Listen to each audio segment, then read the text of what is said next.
प्रिय मित्रों, श्रीमद् भगवद गीता में मनुष्य के जीवन की प्रत्येक समस्या का समाधान मिलता है। गीता में ऐसे प्रेरणादायक संदेशों का सागर है जो जीवन से निराश व्यक्तियों को आशाओं से भर देती है। यह ज्ञान ही नहीं है बल्कि विज्ञान है। तो सर्वप्रथम स्तुति करती हूँ। शांताकारं भुजगशयनं पद्मनाभं सुरेशं। शांताकारं पद्मनाभं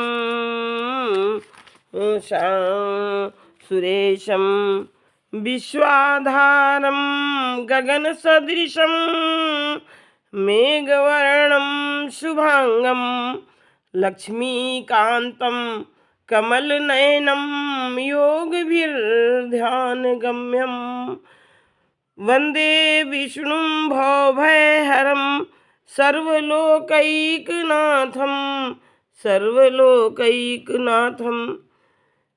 भगवान श्री कृष्ण भगवत गीता में कहते हैं कि हे अर्जुन, यह जो योग है ये ऐसा नहीं है कि ये बहुत भोजन करने वाले का है कि हम बहुत भोजन करें, और ये ऐसा भी नहीं है कि बिल्कुल भी भोजन ना करें, ना बहुत शयन करने वाले का है और ना सदा जागने वाले का है ही सिद्ध होता है। तो हे अर्जुन, ना ते अश्नतस्तु योगो अस्ति न चैकांत मन अनश्नता न चाति स्वप्न शील से जागृतो नयु अर्जुना। अब इसके बाद कहते हैं कि तो ये योग किस बात का है?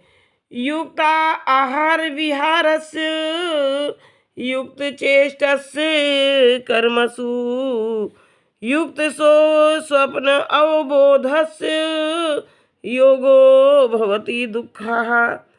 भगवान श्री कृष्ण कहते हैं कि हे अर्जुन, दुखों का नाश करने वाला योग तो यथा योग मीन्स उचित, जो उचित हो, उचित आहार मीन्स भोजन, और विहार माने मनोरंजन करने वाले का है कि ये योग कैसा है? ये दुखों का नाश करने वाला है, और यह उचित आहार विहार करने वाले का है, और कर्मों में यथा योग मीन्स उचित चेष्टा करने वाले का है कि अगर हम कोई भी कार्य करते हैं तो हम उचित सोच विचार कर करें, और यथा योगी सोने तथा जागने वाले का ही सिद्ध होता है।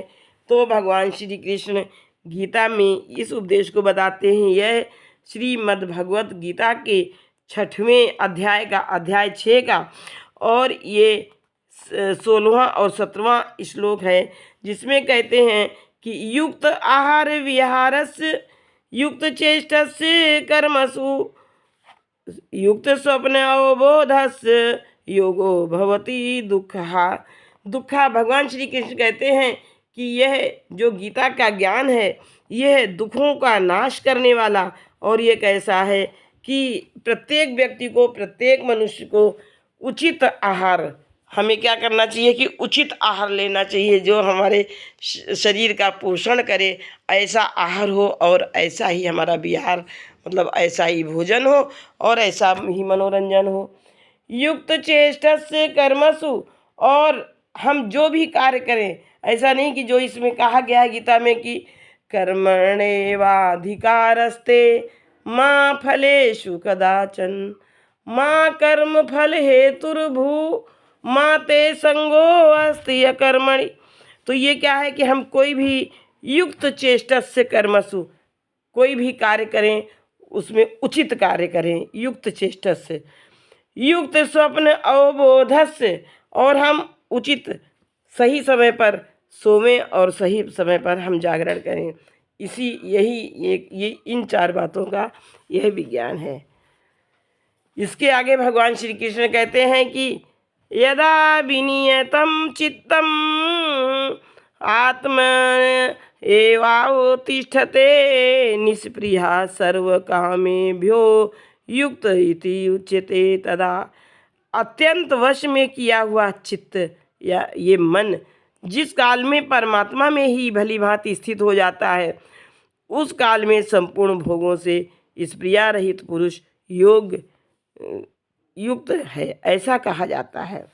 फिर आगे भगवान कहते हैं कि यथा दीपो निवातस्थो नेंगते सोपमा स्मृता योगिनो यतः चित्तस्य युञ्जतो योग आत्मनः।